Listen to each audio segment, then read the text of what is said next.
avant de plonger dans cette histoire incroyable, pensez à vous abonner à la chaîne et à activer la cloche. Ici, chaque récit a quelque chose à dire, et vous ne voudrez pas en manquer un seul.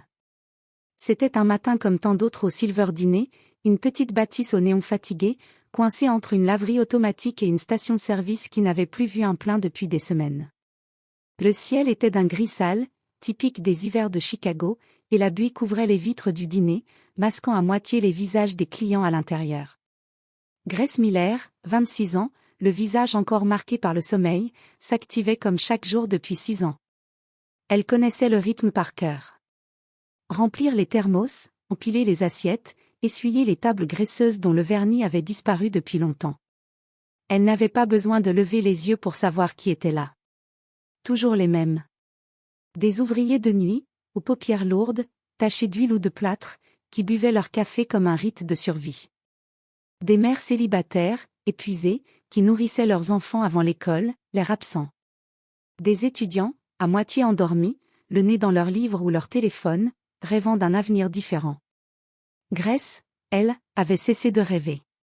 Le Silver Diner était devenu son monde. Un lieu où le temps semblait figé, où chaque journée était un copier-coller de la précédente. Mais ce matin-là, quelque chose changea. Quand la clochette au-dessus de la porte tinta, elle s'attendait à voir entrer Roy Houpette, 2 habitués du chantier d'Axe en grave côté. Mais non. Un homme qu'elle n'avait jamais vu franchit le seuil. Et dès qu'il entra, tout sembla ralentir autour de lui. Il portait un manteau noir de laine épaisse, impeccablement taillé, qui tranchait avec les vestes élimées des habitués. Autour de son cou, une écharpe en cachemire gris foncé, soigneusement nouée. À son poignet, une montre en or, discrète mais éclatante sous la lumière blafarde des néons. Elle brillait comme un signal d'alarme dans un monde éteint. L'homme avait le port droit, les cheveux grisonnants mais bien coiffés, et une barbe de quelques jours entretenue avec soin. Il jeta un regard lent sur la salle, non pas avec mépris, mais comme quelqu'un qui se souvenait de quelque chose. Puis il marcha lentement jusqu'à une table du fond, celle près du radiateur, dos au mur. Une habitude d'homme prudent, pensa Grace. Il s'assit, posa ses gants en cuir sur la banquette à côté de lui, et croisa les doigts devant lui. Rien dans ses gestes n'était brusque. Il semblait observer plus qu'il ne regardait. Grace s'approcha, carnet en main. « Bonjour, dit-elle, professionnelle. Vous voulez un menu ? Non merci. Juste un café noir. Et des œufs brouillés, s'il vous plaît. » Sa voix était grave, posée. Le genre de voix qui calme une pièce sans effort. Elle hocha la tête et retourna au comptoir. Elle sentit, sans savoir pourquoi, un frisson lui parcourir la nuque. Elle jeta un coup d'œil par-dessus son épaule. Il était là, à la même place, les yeux fixés sur la fenêtre embuée. Il revint le lendemain. Et le jour suivant. Toujours à la même heure. Toujours à la même table. Toujours la même commande, café noir. Œufs brouillés. Pas de toast. Pas de conversation. Il ne lisait pas. N'utilisait pas son téléphone. Il regardait. Écoutait. Comme s'il attendait quelque chose. Ou quelqu'un. Et sans le savoir, il avait déjà réveillé une histoire que Grace croyait oubliée. Un jeudi pluvieux. Le ciel déversait une pluie fine, incessante, qui tambourinait doucement contre les vitres du Silver Diner. La lumière intérieure semblait encore plus jaune, presque sépia, comme si le temps s'était ralenti dans cette bulle de chaleur et de café. Le client mystérieux était à sa table habituelle. Grace, les cheveux légèrement humides à cause d'un courant d'air, débarrassait les assiettes sales avec des gestes automatiques. Elle avait appris à effacer sa présence, à circuler comme une ombre dans cet endroit où personne ne remarquait vraiment les serveuses. Mais en passant près de lui, ses mains glissèrent sur la table mouillée de condensation. Son carnet tomba, rebondissant au sol dans un petit bruit sec. « Pardon » murmura-t-elle, se baissant aussitôt. C'est là qu'elle le vit. Le portefeuille de l'homme, ouvert sur la banquette, légèrement entrouvert. Et à l'intérieur, une photo. Elle cligna des yeux, croyant d'abord à une coïncidence. Mais non. C'était bien elle. Cynthia Miller. Le sourire. La posture. Uniforme du dîner. Le tablier blanc. Elle connaissait cette photo. Elle l'avait vue toute son enfance. C'était la même que celle posée sur sa table de nuit, dans un vieux cadre en bois, entre une bougie et un flacon de parfum presque vide que sa mère utilisait. Sauf que celle-là semblait plus ancienne. Froissée. Abîmée par les années. Gardée. Le souffle coupé, Grace se redressa lentement, le cœur battant. Tout son corps s'était tendu, comme prêt à fuir ou à hurler. Mais elle ne fit ni l'un ni l'autre. Elle fixa l'homme, les sourcils froncés, la gorge nouée. « Pourquoi avez-vous une photo de ma mère ?» Il releva la tête. Lentement. Pendant un instant, ses yeux, d'un gris perçant, restèrent immobiles. Puis, au lieu de refermer précipitamment le portefeuille comme l'aurait fait n'importe qui, il le saisit délicatement et le posa devant lui. Ses doigts caressèrent brièvement le coin de la photo, comme s'il s'agissait d'un objet sacré. Silence. Le bruit des fourchettes dans la salle, des conversations lointaines, de la pluie dehors, tout semblait s'effacer. « Cynthia », dit-il enfin, d'une voix basse, presque tendre. Il soupira. Longuement. Fatigué, peut-être. Ou submergé. Puis il leva les yeux vers Grace. « Je me demandais quand vous poseriez la question. »« Je m'appelle Alexander Grant », dit-il calmement. Grace resta figée, comme si ce nom avait été prononcé en écho dans une autre dimension. Il était connu. Pas comme une célébrité qui fait la une des tabloïds, mais comme un titan discret de la tech.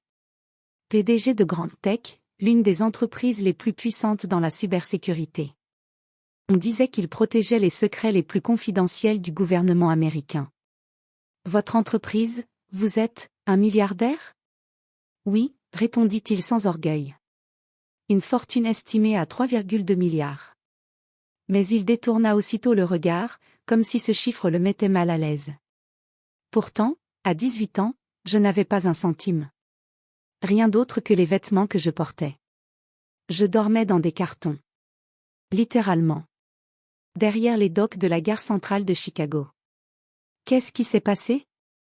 Il la regarda, profondément. Puis il parla. Lentement. Avec la voix de quelqu'un qui rouvre une plaie. J'avais fui un père violent. Il buvait. Il frappait. Et il répétait sans cesse que je n'étais rien. Qu'on ne voudrait jamais de moi nulle part. Un jour, j'ai couru. Sans me retourner. Je pensais que survivre serait plus facile que rester. J'avais tort. Il passa une main sur son visage, comme pour chasser une image douloureuse. L'hiver était rude cette année-là. Janvier 1985. Le froid coupait la peau comme une lame. Je n'avais pas mangé depuis 2 jours. J'étais amaigri, gelé, et j'avais commencé à délirer. Je suis entré ici, dans ce dîner. Le même. Ta mère travaillait ce soir-là. Il était presque minuit. Il marqua une pause. Le silence était devenu lourd. Je ne sais pas à quoi je ressemblais. Certainement à un chien errant. Sale. Hirsute. J'avais honte. J'étais prêt à voler une assiette ou à fuir dès qu'on me crierait dessus. Mais ta mère m'a vu. Elle s'est arrêtée. Et au lieu de m'ignorer, ou de me chasser comme tant d'autres, elle a marché lentement vers moi, les yeux remplis d'un calme que je n'avais jamais vu chez personne. Elle n'a rien dit. Elle m'a juste regardé, puis elle a hoché doucement la tête. « Assieds-toi », a-t-elle dit. Et je me suis assis, sans savoir pourquoi. Peut-être parce que c'était la première fois qu'un adulte me parlait sans mépris. Elle est allée dans la cuisine. M'a préparé une assiette chaude. Des œufs, du pain grillé, et un bol de soupe. Puis elle a posé une tasse de thé au miel devant moi. Et elle s'est assise. Juste là, en face. Comme si j'étais son propre fils. Elle n'a posé aucune question pendant plusieurs minutes. Juste un silence doux, humain. Il marqua une pause, visiblement ému. Grace, les yeux embués, n'osait pas bouger. Puis elle m'a dit. « Tu ne peux pas rester là. Tu vaux mieux que ça. » Avec cette voix, ferme mais pleine de compassion. Et je me suis effondrée. Littéralement. J'ai pleuré comme un enfant. Je n'avais jamais entendu quelqu'un me dire que je valais quelque chose. Jamais. Le lendemain, elle m'avait trouvé une place dans un foyer d'accueil, non loin d'ici. Elle connaissait quelqu'un qui y travaillait. Elle m'a prêté une chemise propre. Et elle m'a aidé à écrire mon tout premier CV. Une semaine plus tard, j'étais embauché comme assistant dans un petit atelier informatique. Et 2 ans après, je commençais mes études à l'université grâce à une bourse. Il la regarda droit dans les yeux. Sa voix était tremblante, mais sincère. Ta mère a sauvé ma vie. Pas avec de l'argent. Avec du respect. Avec du courage. Avec de l'humanité. Il ouvrit légèrement sa veste et en sortit une vieille enveloppe, écornée par les années. J'ai gardé cette photo d'elle depuis ce soir-là. Chaque fois que j'étais sur le point d'abandonner, je la sortais. Elle me rappelait d'où je venais. Elle me rappelait cette promesse. Quelle promesse ? Demanda Grace, la gorge nouée. Il sourit doucement. Redonne à quelqu'un, un jour. Quand tu seras debout, tends la main à celui qui est à genoux. C'est ce qu'elle m'a dit avant que je parte du foyer. Je ne l'ai jamais oublié. Grace écoutait en silence, le souffle court, les mains posées sur ses genoux, submergée par un flot d'émotions contradictoires. Jamais personne ne lui avait raconté l'histoire complète. Sa mère, Cynthia, avait toujours été pour elle une figure douce, discrète, battante. Mais l'impact qu'elle avait eu sur d'autres vies, voilà ce qui lui manquait. Elle se souvenait seulement du vide laissé par son décès brutal, ce matin où, à 12 ans, elle avait trouvé sa mère inanimée, victime d'un AVC foudroyant. Alexander la regardait avec une gravité empreinte d'un profond respect. Après avoir réussi dans la technologie, je suis retourné chercher ta mère. Il marqua une pause, le visage marqué par la douleur d'un souvenir amer. Mais c'était trop tard. Elle était partie. Je n'ai pas osé m'approcher à ses funérailles. J'ai assisté de loin, en silence, incapable de dire au revoir. J'ai eu peur que ma présence soit un poids, ou un souvenir douloureux. Il sortit alors, lentement, de la poche intérieure de sa veste, une petite enveloppe en cuir usé, aux bords effilochés. Il la posa doucement sur la table devant Grace. Cette photo, dit-il en la montrant à nouveau, je l'ai gardée avec moi depuis ce jour-là. Elle me rappelle qui je dois être, chaque jour. Qui je suis au fond, malgré tout. Puis, il ouvrit l'enveloppe, révélant 3 objets soigneusement pliés. Une clé en or, brillante, solide. Une carte notariale. Et un document officiel, signé, scellé. Grace sentit ses mains trembler.